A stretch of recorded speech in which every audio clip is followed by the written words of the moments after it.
Les amis, alors j'espère que vous allez bien parce que ça fait longtemps qu'on ne s'est pas parlé. Vous m'avez énormément manqué. Vous m'avez vraiment, vraiment énormément manqué. Déjà, je tiens à vous remercier parce que j'ai quand même eu beaucoup de soutien. Voilà, malgré tout, j'ai quand même eu beaucoup de soutien.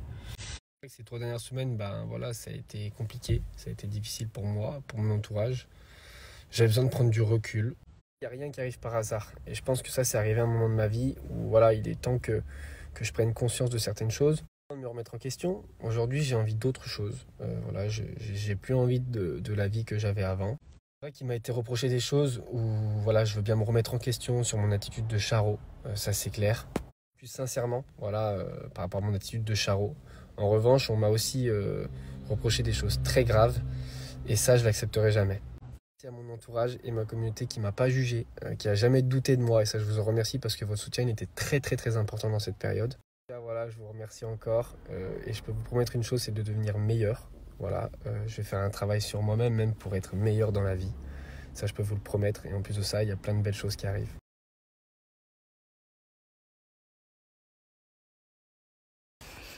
Pour être tout à fait honnête, pas très bien. Je pensais mieux le vivre. Et c'est vrai que c'est pas forcément évident, moralement. Bien que je sois contente, c'est vrai que ça fait quand même 2-3 ans que j'ai un peu une image de mytho, de folle, de tout ce que vous voulez. Et au final, que ce soit par rapport aux anges ou par rapport à ce qui se passe en ce moment, c'est vrai que cette année, il y a eu beaucoup de vérités qui se sont dites. Mais je n'ai pas l'impression d'avoir, lavé mon nom, si je puis dire. Désolée, je suis un peu émue. Et voilà, du coup, ça fait ressortir aussi pas mal de choses passées, même très passées, qui n'ont rien à voir avec cette histoire. Donc voilà, mais bon, ce n'est qu'une question de temps et j'espère que justice sera faite.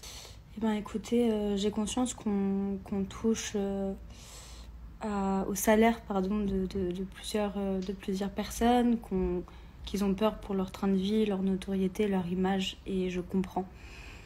Maintenant, ce qui est dommage, c'est de rendre parfait un monde imparfait, parce que je ne connais aucun travail qui l'est, encore moins ce milieu. Je pense que vous n'êtes pas bête et qu'on ne vous l'apprend pas, que ce n'est pas un milieu tout beau, tout rose, et je trouve ça juste dommage que par des intérêts financiers, beaucoup se taisent ou beaucoup prennent la défense de ce milieu qui pourrait être plus sain.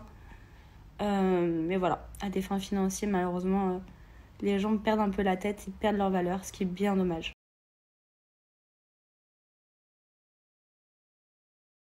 C'est pour ce genre de propos, ce genre de mentalité que je continuerai à me battre.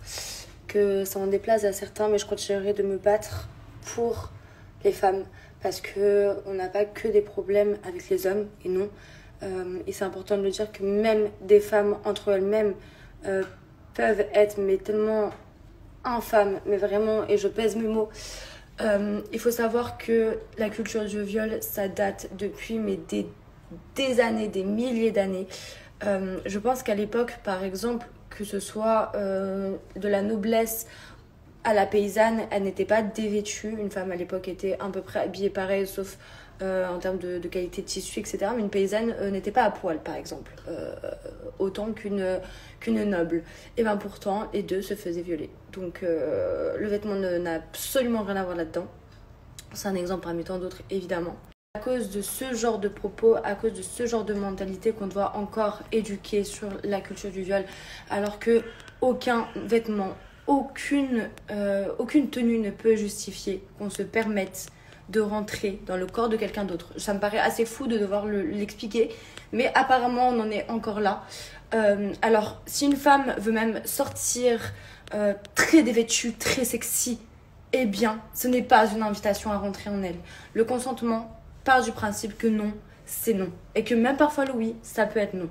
Si tu vois qu'une femme n'a pas envie, que tu as forcé depuis je ne sais combien de temps pour avoir un rapport, généralement c'est qu'elle n'en a pas très envie, qu'elle n'était pas très chaude dès le départ. Mais bon, ça paraît faux qu'en 2021, on doit encore expliquer à des femmes d'un certain âge et à des hommes ce qu'est le consentement.